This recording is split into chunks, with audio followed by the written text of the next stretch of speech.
Guys RBI ने Paytm को ban कर दिया है। तो अगर आपके पास पेटीएम का वॉलेट है, सेविंग अकाउंट है, इवन पेटीएम का फास्टैग है, तो ये सब कुछ बंद हो जाएगा 29 फरवरी 2024 से। तो ये वीडियो देखते रहिए क्योंकि इस वीडियो में आपको सब कुछ पता चलेगा आरबीआई ने क्या बोला है, पेटीएम क्या बोल रहा है और एज अ यूजर आपको क्या क्या एक्शंस परफॉर्म करना है ताकि आपका जो पैसा है आपको फाइनेंशियल लॉस ना हो और आप अपना पैसा इजीली अच्छी तरीके से निकाल पाए।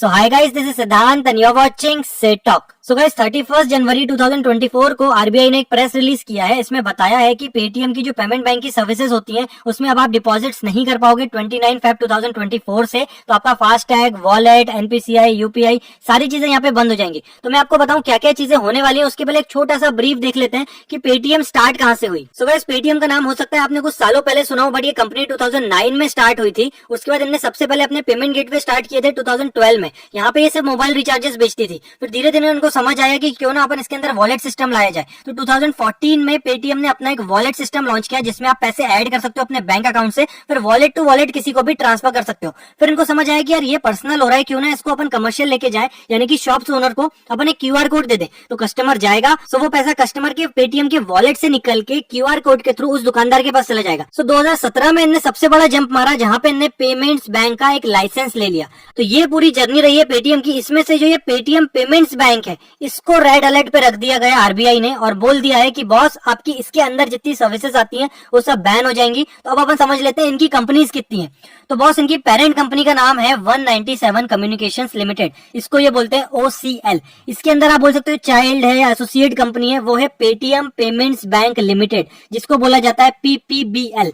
अब अपन समझते हैं कि इस पेमेंट्स बैंक के अंदर क्या क्या सर्विसेज पेटीएम देता है। पहला तो जो आपको वॉलेट सिस्टम दिया गया है वो उसने पहले स्टार्ट किया था विदाउट बैंकिंग लाइसेंस के, तो वो डायरेक्टली देता था, बट बाद में नए रेगुलेशंस की वजह से इसको पेमेंट्स बैंक के अंदर वॉलेट बनाना पड़ा। तो जो पेटीएम का अभी आपके पास वॉलेट चल रहा होगा वो इसी बैंक के लाइसेंस के अंदर आता है। अब आपने अगर एक सेविंग अकाउंट खोला होगा, करंट अकाउंट खोला होगा पेटीएम पेमेंट्स बैंक का, तो वो भी इसके अंदर आएगा, वो भी सर्विसेज आपकी इफेक्ट होंगी। फास्टैग अगर आपकी गाड़ी पे लगा हुआ है, आपकी गाड़ी पे पेटीएम पेमेंट्स बैंक का फास्टैग लगा हुआ है, तो यहाँ पे आपको वापस से दिक्कत आने वाली है। और अगर आप यूपीआई ट्रांजेक्शन करते हैं, वैसे देखे जाए तो यूपीआई आप किसी भी ऐप से कर सकते हो, बट इनका जो @ करके आता है पेटीएम या पेटीएम पेमेंट्स बैंक @ करके, तो वो वाली चीज बस बंद हो जाएगी। बाकी जो आपका मेन अकाउंट जो भी लिंक रहेगा वो तो आप दूसरी ऐप से भी कर पाओगे। तो यूपीआई में तो इतना दिक्कत नहीं है, बट मेन दिक्कत आपको आने वाली है फास्टैग में और वॉलेट्स में। अब अपन सर्विस देखते हैं जो इस बैंक के अंदर नहीं आती है लेकिन पेटीएम की पेरेंट कंपनी प्रोवाइड करती है।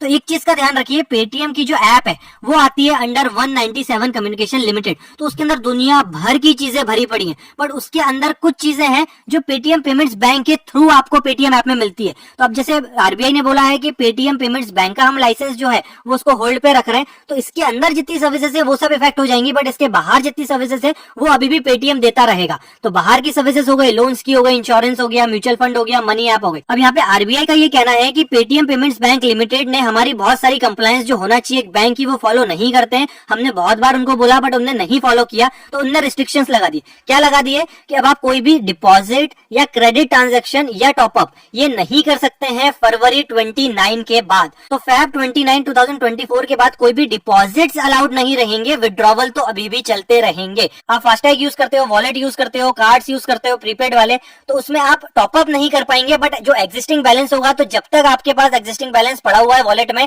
वो फास्टैग तब तक चलता रहेगा। फिर जैसे ही आपका पूरा वॉलेट बैलेंस खत्म हो जाएगा तो फिर या तो आप फास्टैग चेंज कर लीजिए, या अभी मैं आपको बताता हूँ पेटीएम क्या बोल रहा है इसके बारे में। अब जैसे ही ये सर्कुलर आया, शेयर मार्केट को पता चला तो भैया 20% तो अभी ही डाउन हो गया एक ही दिन में। अब पता नहीं कितना और नीचे जाने वाला है। यहाँ पे बहुत सारी चीजें और चली कि इनके जो प्रमोटर हैं उन लोगों ने भी अपने शेयर बेचना स्टार्ट कर दिए, डंपिंग स्टार्ट कर दी, तो बहुत सारी अफवाह फैलने लगी जैसे ही ये सर्कुलर आया। सो गाइस जैसे ही अफवाह फैली, पेटीएम भी आया उसका बचाव करने, तो रात को 1:30 बजे इन्होंने एक पोस्ट मारा है। अब अपन वो समझते हैं। इसमें ये बोल रहे हैं कि जो हमारा पेमेंट्स बैंक है वो एक एसोसिएट है इनकी मेन कंपनी 197 की, और जो डायरेक्शन आया है आरबीआई का वो सिर्फ पेमेंट्स बैंक की सर्विसेज पे आया है, इनकी मेन सर्विसेज पे नहीं आया है। तो इनका कहना है कि कोई भी एक पेमेंट गेटवे होता है वो अलग अलग बैंक के साथ टाई अप करता है और फिर सर्विसेज देता है। पेटीएम मानता है कि पेमेंट्स बैंक के अंदर जितनी सर्विसेज आती है उसमें लिमिटेशन है, बट अभी भी उनकी मेन कंपनी चालू है, मेन ऐप चालू है पेटीएम। तो इनका कहना है अब हम हमारे बैंक की जगह दूसरे बैंक से टाई अप कर लेंगे और जो फैसिलिटी हम इस बैंक के थ्रू देते थे जैसे फास्टैग, वॉलेट, सेविंग अकाउंट,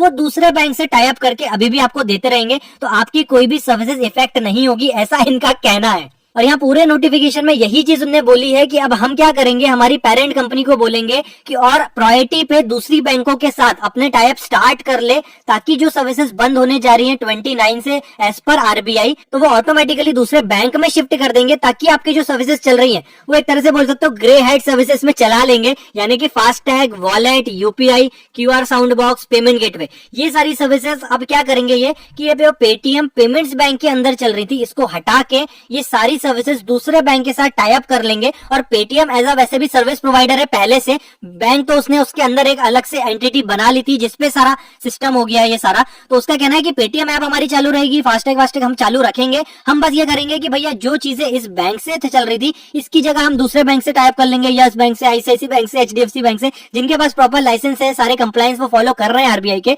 और आपको ये सर्विसेज हम अनइंटरप्टेड तरीके से देंगे, ऐसा इनका कहना है। अब कहना, टाई अप करना, फिर आप तक वो चीजें पहुंचना, और आप जब एक टोल टैक्स पे खड़े रहो तो आपका फास्टैग चलता रहे, तो ये चीज होगी कि नहीं ये तो आपको आने वाले दिनों में पता चलेगा। बट मुझसे अगर आप पूछो कि भाई अब हमें क्या करना चाहिए, तो बस आपको ये चीजें करना चाहिए। सबसे पहले 29 फैब के पहले अगर आपके पास पेटीएम का वॉलेट है, पैसे हैं, उसको अपने जेनरिक बैंक एसबीआई, एचडीएफसी, जो भी आपका दूसरा बैंक होगा उसमें रिडीम कर लीजिए। उसके बाद पेटीएम पेमेंट्स बैंक में अगर आपका अकाउंट है, उसमें आपने सेविंग, करंट अकाउंट या सैलरी अकाउंट खुलाया है, तो उसके अंदर भी जितना पैसा है उसको भी आप ट्रांसफर कर लीजिए अपने दूसरे बैंक में। और ये बैंक अकाउंट कहीं भी आपने लिंक करके रखा है कि इसमें पैसा आता है तो वो भी हटा दीजिए, क्योंकि 29 के बाद वो पैसा अगर कोई डालेगा भी तो वो रिवर्स हो जाएगा, वो नहीं मिलेगा, हो सकता है रिवर्स होने में टाइम लग जाए, आपका पैसा फंस जाए। और जो पेटीएम का फास्टैग है वो भी अगर आप इसका चला रहे हैं तो मेरा सजेशन रहेगा आपके बैंक के पास जाइए और उनको बोलिए कि भाई हमें आप अपने बैंक का ही हमको फास्टैग दे दीजिए, ताकि वो पैसा आपके बैंक से ही कटता रहे, आपको इतना घुमा के नहीं कटाना पड़े कि बैंक से पहले आप पेटीएम के वॉलेट में डालते हो, फिर पेटीएम के वॉलेट से वो फास्टैग में कटता है। तो आजकल सारे बैंक अपने फास्टैग देने लगे हैं, तो जो भी आपका जेनरिक बैंक है उसमें जाइए, उसका फास्टैग डायरेक्ट गाड़ी पे लगाइए और अपना मस्त इंडिया घूमते रहिए।